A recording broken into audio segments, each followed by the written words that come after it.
वैसे कुछ हो ना हो, इस कोरोना महामारी ने हमें क्वारंटाइन, सैनिटाइजर, ऑक्सीजन कंसंट्रेटर्स और पैंडेमिक जैसे कई शब्द रटवा दिए हैं जो कि अब हमें उम्र भर नहीं भूलेंगे।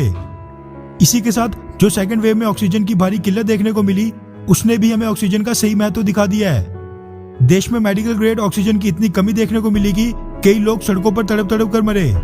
कुछ रिपोर्ट्स ये भी सामने आई कि देश में मेडिकल ग्रेड ऑक्सीजन अब पर्याप्त मात्रा में बन रही है, लेकिन उसकी ट्रांसपोर्टेशन में दिक्कत आ रही है।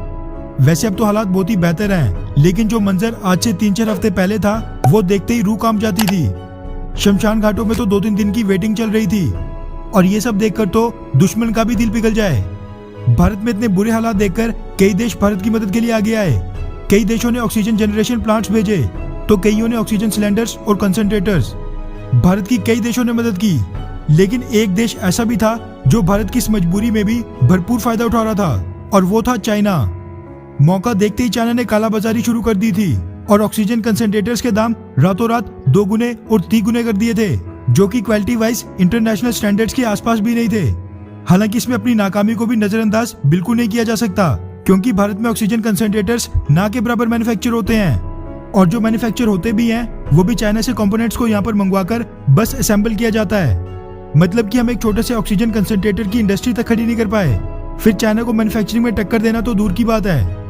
वहीं भारत के इंपोर्टर्स और एक्सपोर्टर्स भी चाइना से सस्ते ऑक्सीजन कंसंट्रेटर्स लगातार इंपोर्ट करके भारतीय मार्केट में सप्लाई किए जा रहे थे, जिसकी वजह से किसी ने भारत में ऑक्सीजन कंसंट्रेटर्स की इंडस्ट्री स्थापित करने की जरूरत ही नहीं समझी।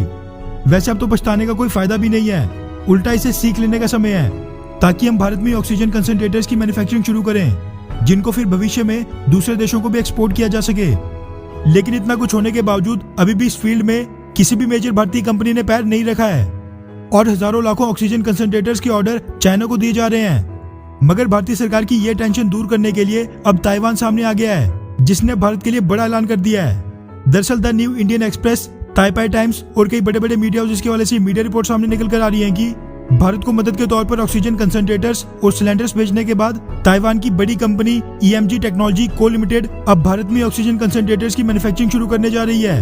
रिपोर्ट्स के मुताबिक ये मैन्युफैक्चरिंग प्लांट तमिलनाडु में स्थापित किया जाएगा, जिसके लिए लैंड भी आइडेंटिफाई कर दी गई है जहां पर यह प्लांट स्थापित किया जाना है। इस चीज की जानकारी तमिलनाडु ताइवान डेस्क के guidance bureau vice president doctor E Prakash ने द न्यू इंडियन एक्सप्रेस को दी।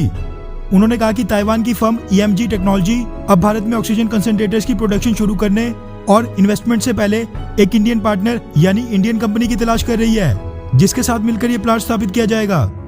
वैसे अगर आप ये सोच रहे हैं कि ये प्लांट बस तमिलनाडु में ही क्यों स्थापित किया जाएगा, तो आपको बता दूं कि तमिलनाडु सरकार ने ऑक्सीजन कंसंट्रेटर्स की स्टेट में प्रोडक्शन के लिए होने वाली इन्वेस्टमेंट में 30% सब्सिडी देने का ऐलान किया है, और ये फैसला हाल ही में कुछ ही हफ्तों पहले लिया गया था, जिसकी वजह से ताइवान की कंपनी ने तमिलनाडु में ही प्लांट स्थापित करने का फैसला किया। रिपोर्ट्स के मुताबिक ऑक्सीजन कंसंट्रेटर्स की इंडिया में डिमांड पूरी करने के बाद ताइवान की ये कंपनी भारत में मैन्युफैक्चर्ड ऑक्सीजन कंसंट्रेटर्स एक्सपोर्ट भी करेगी, यानी कि एक तीर से 2 निशाने। Made in India oxygen concentrators का डंका दुनिया भर में तो बजेगा ही, लेकिन चाइना से ऑक्सीजन कंसंट्रेटर्स के इंपोर्ट को रोकने में भी बड़ी मदद मिलेगी। इसके लिए ताइवान को एक थैंक्स तो बनता ही है। नीचे कमेंट करके अपनी राय जरूर बताएं। अच्छा सुनो, चैनल को सब्सक्राइब करो, उसके बाद घंटी बजा देना ताकि अगली वीडियो आपसे मिस ना हो पाए। Thank you.